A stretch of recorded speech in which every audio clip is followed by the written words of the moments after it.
crash and bash of the dueling sword to the pure theory.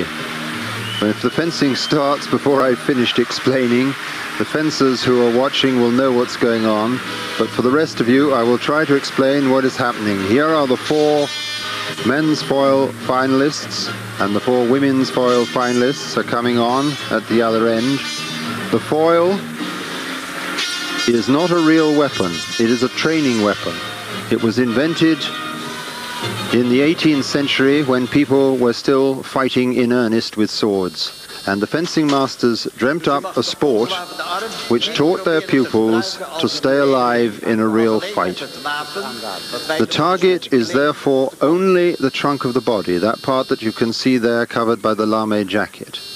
That is the part where you would do real damage in a fight. You can only score by hitting your opponent on the trunk of the body. If you hit him on the arms or the legs, the lights will go on in the new equipment, but you won't get a hit for it. It's off target. And if you hit him on the head, the same thing. Although that could do a lot of damage, in the 18th century, it was a matter of honor that you didn't wear masks. You must also hit without being hit yourself. Now, the way the masters defined this was to say that the man who moved first in foil, in a real fight, they felt that you ought to learn to stay alive, stop being hit first. So this right of way, the referee defines who moves first. Instinctively, the fencers ought to know, and if you watch, you can see which is the attack. The other one then, if he parries the attack, that parry has taken the right of way from the attacker and put it onto the defender. Once you've parried the attack, then you have the right of way and you can go on, but if the defender then parries your attack, your counter-attack, your parry, it's simply a question of the one who moves first to threaten the target has the right of way until the other one removes that threat with a parry. Now you will see white lights go on, and that means that the point has landed off target on the arms or the legs. On the left here we have Elvis Gregory of Cuba, and on the right Jose Francisco GUERRA of Spain.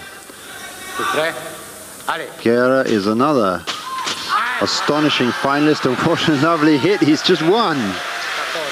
Now this young man, he's 27 years old, he's ranked number 62 in the world.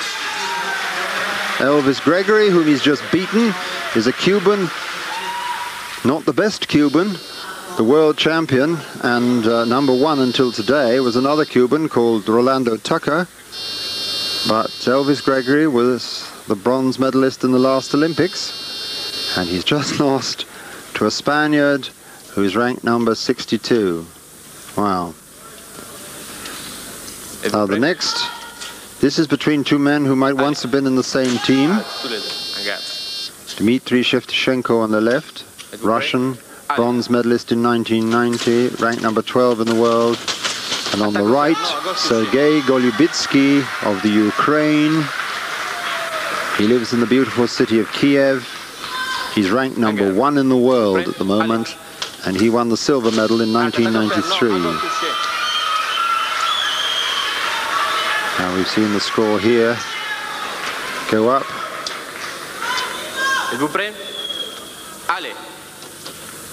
14-5 here, and there's the one hit. GOLUBITSKY made the attack, but SHEVCHENKO parried the attack, left his point in line. Now let's see it. GOLUBITSKY comes onto it. There's the parry, there's the riposte. The fact that GOLUBITSKY continued to be off target doesn't matter. He had lost the right of way because his attack was parried.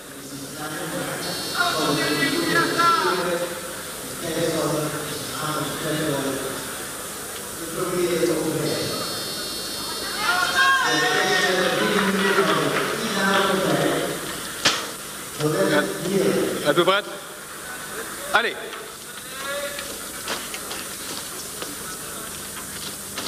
Now.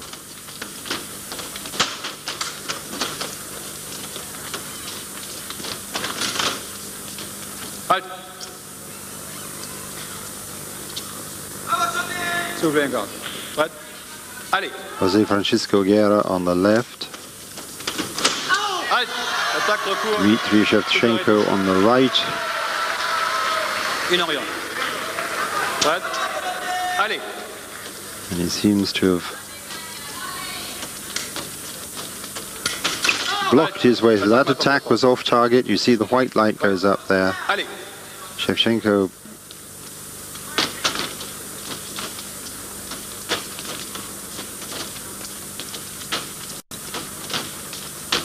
much more movement in foil fencing.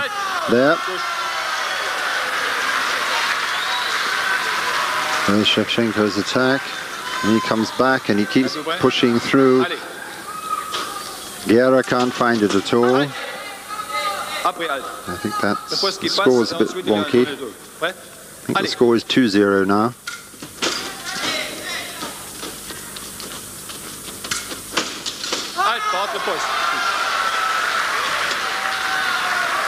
There was only one light there, but the attack was parried and then the riposte was on. The parry is that swipe of the blade that stops the attack. Oh, beautiful. Nice flick on. 4-0. As I said, there's much more movement in foil fencing. The fencers can they don't have to worry about stop hits or walking onto points. If you've got right of way, you know you can keep going. If your opponent hits you, so what? You've got the right of way.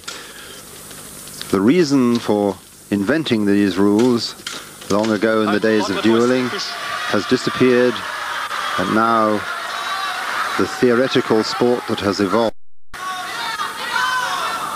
often involves allowing the hit to land, knowing that your point was in line and attacking first. Oh dear.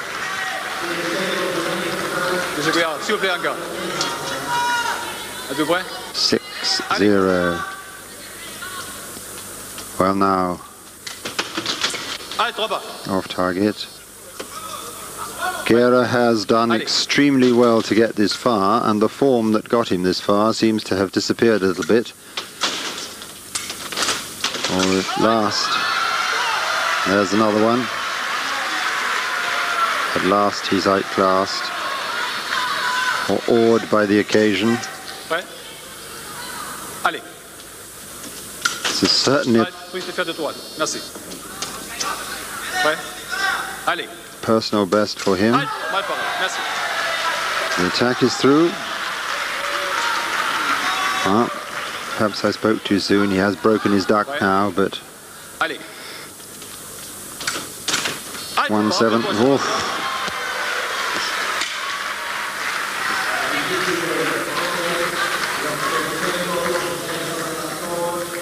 He's over eager, which has taken him off the piste.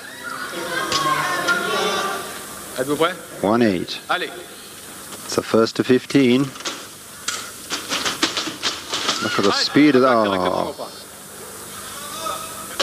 Beautiful attack and ends up on the arm. Wonderful flip riposte. Oh dear. GUERRA's spending a certain amount of time on the floor. He's certainly putting his heart into this, but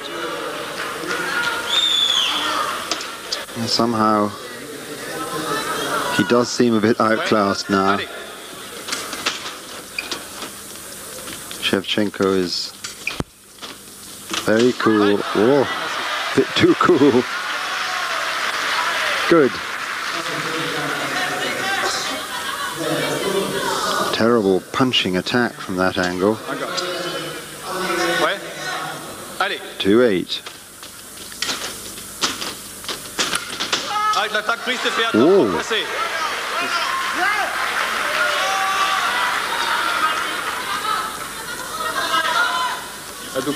Three.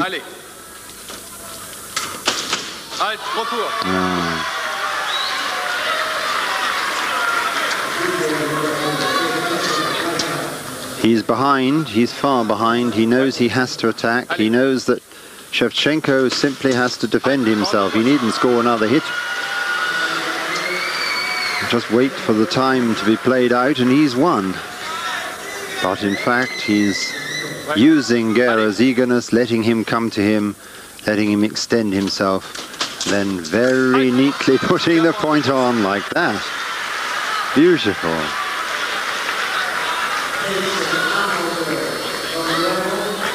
S'il vous plaît, en garde, tous les deux. Êtes-vous prêts? Allez. Oh, short. Oh. Same again. Parry with the point high and a flick riposte onto the shoulder. I think the score's wrong. 12. Ok, c'est vrai. Êtes-vous prêts? Yeah. Le 12, c'est vrai. It's 12. What's he got up? I can't. Yes, that's 13, right. The 12. No, 12 was right. Good.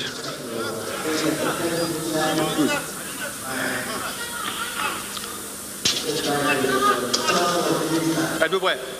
Allez.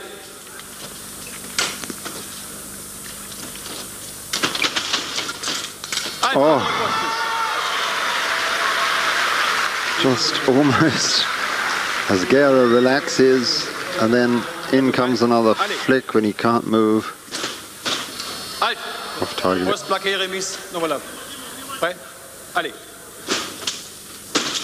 Shevchenko is so confident. That was on the leg. White light came up, off target.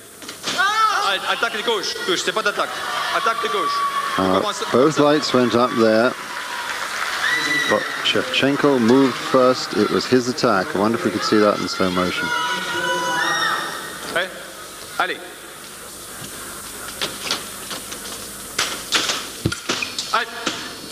White light, off target. Only one hit. Oh. This is one hit more for Shevchenko. It's an unfortunate defeat for GUERRA at this stage, but it is the final. And for a man with his ranking, he's come a long way.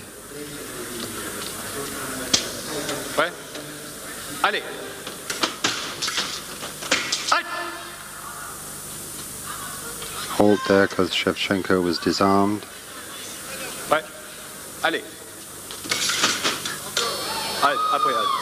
Now that time, we had earlier occasion when a hit was given on the halt. That was clearly after the halt. There's an attack that's on, that's it.